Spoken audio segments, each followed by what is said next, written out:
সহ্য করতে পারি না সব।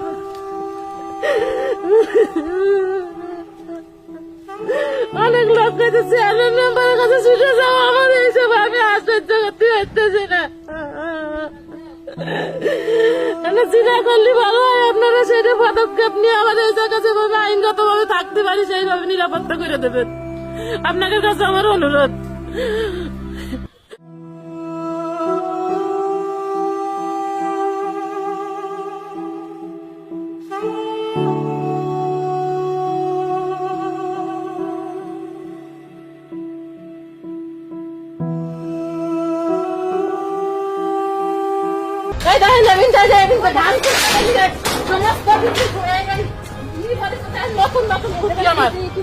নতুন নতুন খুঁটিগুলো কি করেছে দেখেন অবস্থা। আরো নিয়ে চলে গেছে টিন পুরান টিন সমস্যা কিছু নিয়ে ই করে নিয়ে চলে গেছে।